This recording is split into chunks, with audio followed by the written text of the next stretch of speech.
ಮೋದಿಜಿಯವರು ಇಲ್ಲಿ ಬೆಳಗಾವಿ ಬಂದು ಇಲ್ಲಿ ಪಬ್ಲಿಕ್ ರ್ಯಾಲಿ ಅಡ್ರೆಸ್ ಮಾಡಿದ್ರು. ಅದರಿಂದ ನಮ್ಮ ಇಲೆಕ್ಷನ್ ಗೆಲ್ಲಲಿಕ್ಕೆ ಅನುಕೂಲ ಆಯಿತು.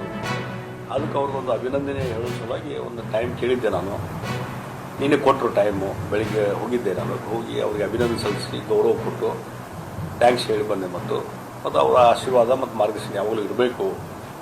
ನೀವು ಬೆಳಗಾವಿ ಬಂದು ಹೋಗಿದ್ದರಿಂದ ಭಾಳಷ್ಟು ಅನುಕೂಲ ಆಯಿತು. ಜನರಲ್ಲಿ BJP ಬಗ್ಗೆ ಒಂದು ಜಗದೀಶ್ ಶೆಟ್ಟರ್ಗೆ ಆರಿಸಿ ತರಬೇಕು ಅನ್ನುವಂಥ ಒಂದು ವಾತಾವರಣ ನಿರ್ಮಾಣ ಆಯಿತು. ಒಳ್ಳೆಯದಾಗಿದೆ ಅನ್ನೋದು ಅದಕ್ಕೆ ಅವರಿಗೆ ಒಂದು ವಿಶ್ ಮಾಡಲಿಕ್ಕೆ ನೀನು ಹೋಗಿದ್ದೆ. ಮತ್ತು ಇಲ್ಲಿ ಏನೊಂದು ಬೇಡಿಕೆಗಳದಾವ. ಈಗ ಯಲ್ಲಮ್ಮ ಗುಡ್ಡಕ್ಕೆ, ರೇಣುಕಾ ಯಲ್ಲಮ್ಮ ಗುಡ್ಡಕ್ಕೆ 100 ಕೋಟಿ ನಿಮ್ಮ ಟೂರಿಸಂ ಡಿಪಾರ್ಟ್ಮೆಂಟ್ ಬಿಡುಗಡೆ ಮಾಡೋದು, ಅದಕ್ಕೂ ಅಭಿನಂದನೆ ಸಲ್ಲಿಸಿದೆ. ಮತ್ತು ಅಲ್ಲೇ ಶಬರಿ ಕೊಳ್ಳ ಅಂತ ಇದೆ, ಅದು ಡೆವಲಪ್ಮೆಂಟ್ ಮಾಡುವಂಥದ್ದು ಅವಶ್ಯಕತೆ ಇದೆ ಅನ್ನುವಂಥದ್ದು ಹೇಳಿದೆ. ಆಮೇಲೆ ವಂದೇ ಭಾರತದ್ದು ಅದು ರೈಲ್ವೆ ಇಲಾಖೆ, ರೈಲ್ವೆ ಮಿನಿಸ್ಟ್ರಿಗೆ ಭಾಳಷ್ಟು ಸಲ ರಿಕ್ವೆಸ್ಟ್ ಮಾಡಿದ್ದೀನಿ.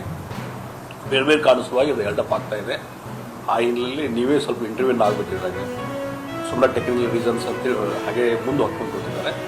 ಹಿಂದೆಲ್ಲ 2023 ಅದು ಕ್ಲಿಯರ್ ಆಗಿತ್ತು ರೈಲ್ವೆ ಬೋರ್ಡ್ನಿಂದ. ಹಾಗಿದ್ದಾಗೂ ಅದನ್ನು ಇಲ್ಲಿವರೆಗೆ ಎಕ್ಸ್ಟೆನ್ಷನ್ ಮಾಡ್ತಾಯಿಲ್ಲ. ಅದಕ್ಕೆ ನೀವೇ ಇಂಟರ್ವ್ಯೂನ್ ಆಗಿ ಬೆಳಗಾವಿ ಅಭಿವೃದ್ಧಿ ದೃಷ್ಟಿಯಿಂದ ಈ ಭಾಗದ ಜನರ ಸಲುವಾಗಿ ಅದು ಮಾಡೋದು ಅವಶ್ಯಕತೆ ಇದೆ.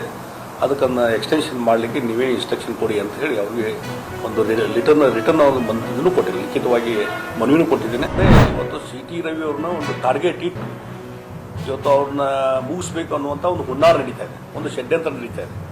ಆ ಹಿನ್ನೆಲೆಯಲ್ಲಿ ಏನೊಂದು ಹಿಂದುತ್ವ ಬಗ್ಗೆ ಹೋರಾಟ ಮಾಡುವಂಥ ವ್ಯಕ್ತಿ CT ರವಿ. ಮತ್ತು ಇಲ್ಲೇ ವಿಧಾನಸಭೆಯಲ್ಲಿ ಮಾತನಾಡುವಂಥ ವಿಚಾರಗಳ ಬಗ್ಗೆ ಅವರು ಡಿನೈ ಮಾಡಿದಾಗೂ ಸಹಿತ ಒಂದು ಎನ್ಕ್ವೈರಿ ಅಂತ ಮಾಡಿದ್ದಾರೆ. ಎನ್ಕ್ವೈರಿ ಮಾಡಲಿಲ್ಲ. ಹೀಗಾಗಿ ಇಲ್ಲಿ ಸಭಾಪತಿಗಳು ಮತ್ತು ಸ್ಪೀಕರ್ ಅವರು ಕಮಾಂಡ್ ಇಲ್ಲಿ ವಿಧಾನಮಂಡಲ ನಡೆದಾಗ ಯಾರೋ ಒಬ್ಬರು ಶಾಸಕರನ್ನ ನೀವು ಅರೆಸ್ಟ್ ಮಾಡಲಿಕ್ಕೆ ಬರೋದಿಲ್ಲ. ಅವರು ಒಪ್ಪಿಗೆ ಇಲ್ಲದ್ರೆ ಅದನ್ನ ಅರೆಸ್ಟ್ ಮಾಡಿದ್ವಿ, ಕಾನೂನು ಬಾಹಿರವಾಗಿ ಅರೆಸ್ಟ್ ಮಾಡಿದ್ವಿ. ಮುಂದೆ ಹೈಕೋರ್ಟ್ನವ್ರು ಅದಕ್ಕೆ ಕಾನೂನು ಬಾಹಿರ ಅಂತ ಹೇಳಿ ಅದನ್ನು ಅವ್ರು ಬಿಡುಗಡೆ ಮಾಡಲಿಕ್ಕೆ ಇಮಿಡಿಯೇಟ್ಲಿ ಆರ್ಡರ್ ಮಾಡಿದರು. ಇಷ್ಟಾದರೂ ನೀವು ಬುದ್ಧಿ ಬರಲಿಲ್ಲ, ರಾಜ್ಯ ಸರ್ಕಾರಕ್ಕೆ ಬುದ್ಧಿ ಬರಲಿಲ್ಲ, ಸಂಬಂಧಪಟ್ಟಂಥ ಸಚಿವರಿಗೂ ಬುದ್ಧಿ ಬರಲಿಲ್ಲ. ಇನ್ನೂ ಅದನ್ನು ಅವ್ರು ಮುಗಿಸ್ಬೇಕನ್ನುವಂಥ ಒಂದು ಷಡ್ಯಂತ್ರ ನಡೀತಾ ಇದೆ.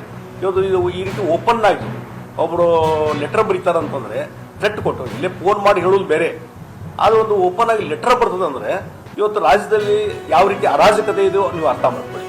ಲಾ ಆ್ಯಂಡ್ ಆರ್ಡರ್ ಸಿಚುವೇಶನ್ನು ಭಾಳ ಕೊಲ್ಯಾಪ್ಸ್ ಆಗಿದೆ ಕರ್ನಾಟಕದಲ್ಲಿ. ಆ